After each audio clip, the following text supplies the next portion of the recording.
The notification blinked on my dash just as the GPS announced my arrival. Motion alert. East Gallery, 9:47 p.m. I killed the engine.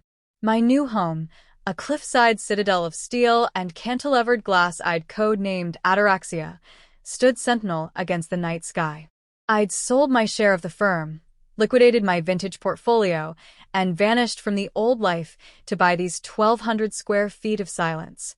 Through the two-story windows, the motion-sensitive LEDs I'd installed were blazing, and between the sharp lines of my still-wrapped furniture moved two shadows I knew like scars, my Aunt Elise and my cousin's wife, Genevieve. Elise wasn't admiring the view. She was using her phone as a level, checking the plumb line of my floating staircase. They hadn't waited for an invitation. They'd arrived early to conduct an inspection. A hot, old fury rose in my throat. I swallowed it like a bitter pill. Reaction was their currency. I put the car back in gear and rolled down the hill to the overlook. Opening the encrypted feed on my tablet, I watched. For 17 minutes, they toured my sanctuary. Genevieve traced a disapproving finger along the concrete island. Elise tested the firmness of the built-in bench. They were appraisers in my museum of one. When their sedan finally snaked down the mountain road, I returned. The keyless entry pad beeped under my fingerprint.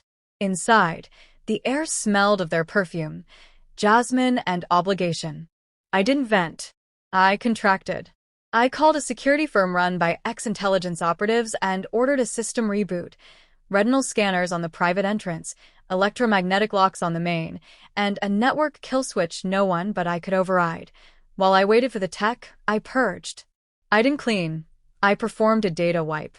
I used ozone and ultraviolet light on the spaces they'd occupied. This was a hard reset. The final clunk hiss of the magnetic lock engaging was a sound of pure finality. It was the sound of a vault ceiling. Sunrise transformed the great room into a vessel of light. I stood in the epicenter of my empty kingdom, the first coffee bitter on my tongue. My peace lasted precisely 33 minutes. My tablet chimed. A message from Elise, bypassing my personal line via a legacy family server. The area is stunning, though terribly austere. The lower wing is an ideal sanctuary for Julian. He requires a stable base to recalibrate his venture. We'll finalize the access codes.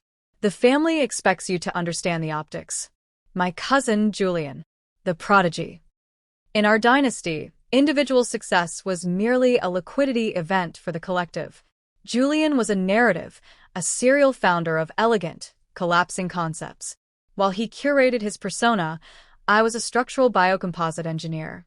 I built reefs that survived hurricanes and substrates that healed eroded coastlines. My world obeyed immutable laws. His ran on charisma and forgiven debts. I'd amass my capital in the shadows while the family fund hemorrhaged millions into his visionary pivots. This cliff house wasn't a home. It was a statement of secession. My reply was a transaction. You are mistaken. This is a private residence. Julian will not be entering. Your access is revoked. The reply was instantaneous. Your selfishness is pathological. Julian is facing a liquidity crisis. We are assembling resources. We will be there at 10 with his archival collection. Facilitate this, or we will facilitate it without you. Their reality had its own gravity. Mine now had a legal orbit. I contacted the mercilessly efficient boutique litigator who'd handled my corporate severance. File an immediate restraining order and a no trespass injunction. Serve it to them electronically and in person by 8 a.m. Miss Thorne, the lead agent said, his voice professionally flat. He held a digital pad displaying the court order. These individuals are in violation of a judicial no trespass order. They must vacate the premises immediately or face detainment for civil contempt. Julian's face went blank with incomprehension. Elise looked from the agents to me. The elegant fiction of family unity shattered in her eyes. She saw not a relative, but a sovereign entity. You would contract against your blood? I am enforcing a boundary, I corrected. The van leaves in 60 seconds, or it will be impounded. The loud, ungainly reversal of the vehicle was the only eulogy their agenda would receive. I watched them dissolve into the landscape, my fortress silent behind its invisible shields. They had sold my forests to fuel his fire, but the ashes were theirs. I owned the high ground, and from now on, the only thing I'd be building was a moat.